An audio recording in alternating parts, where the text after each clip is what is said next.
दोस्तों WWE की दुनिया के लीजेंड द अंडरटेकर ने 3 साल पहले नवंबर 2020 को रिटायरमेंट ले लिया था। तब उन्हें वॉल ऑफ फेम सम्मान देने का ऐलान भी किया गया था। अब 2 अप्रैल को अंडरटेकर को यह सम्मान दिया गया।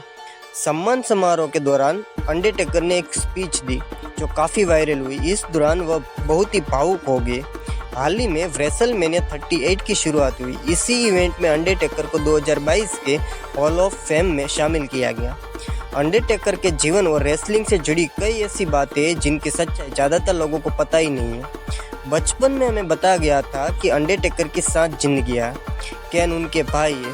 सबसे बड़ी बात यह थी कि सन 1994 में मरने के बाद अंडरटेकर दोबारा जीवित हो गए थे। आइए जानते थे यह सच्चाई क्या है। हाँ, ऐसा एक बार देखा गया था कि रिंग में एक साथ सभी 7 अंडरटेकर उतर आए थे। फैंस यह देखकर हैरान हो गए थे कि इतने सारे अंडरटेकर एक साथ कैसे।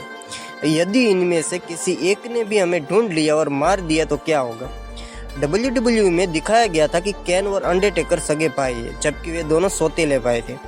कई बार एक ही समय पर उनके बीच लड़ाई और भाईचारा भी देखा गया था। जब कोई सगे भाई फाइट करते देखते थे तो दोनों की तरफ देखा करते थे सारे लोग। हमने भी ऐसा किया है। यह सबसे ज़्यादा फेमस बात रही है कि लोग मानते थे कि अंडरटेकर की मौत किसी हादसे में हुई थी या फिर उन्होंने खुद को दफना दिया था।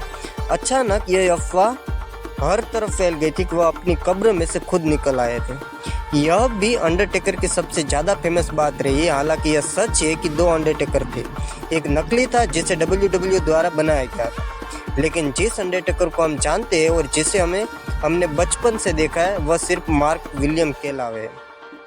इस तरह काफ़ी अफवाहें फैल गई थी कि अंडरटेकर को कभी मारा नहीं जा सकता है। आप उसे कैसे मार सकते हो? वह खुद ही मरकर जिंदा हुआ है और यदि तुम अंडरटेकर के पास जाओगे तो वह तुम्हें ही कब्र में डाल देगा। इसीलिए आपके पास कोई सांच ही नहीं है कि आप अंडरटेकर को मार सको। हम आपको बता दें कि अंडरटेकर के बारे में फैलाई गई इस तरह की बातें सिर्फ गलत बातें हैं। और जब हमें यह पता चला था कि बचपन से देखते आ रहे अपने हीरो अंडरटेकर के बारे में यह बातें गलत है तो बहुत बड़ा झटका सा लग गया।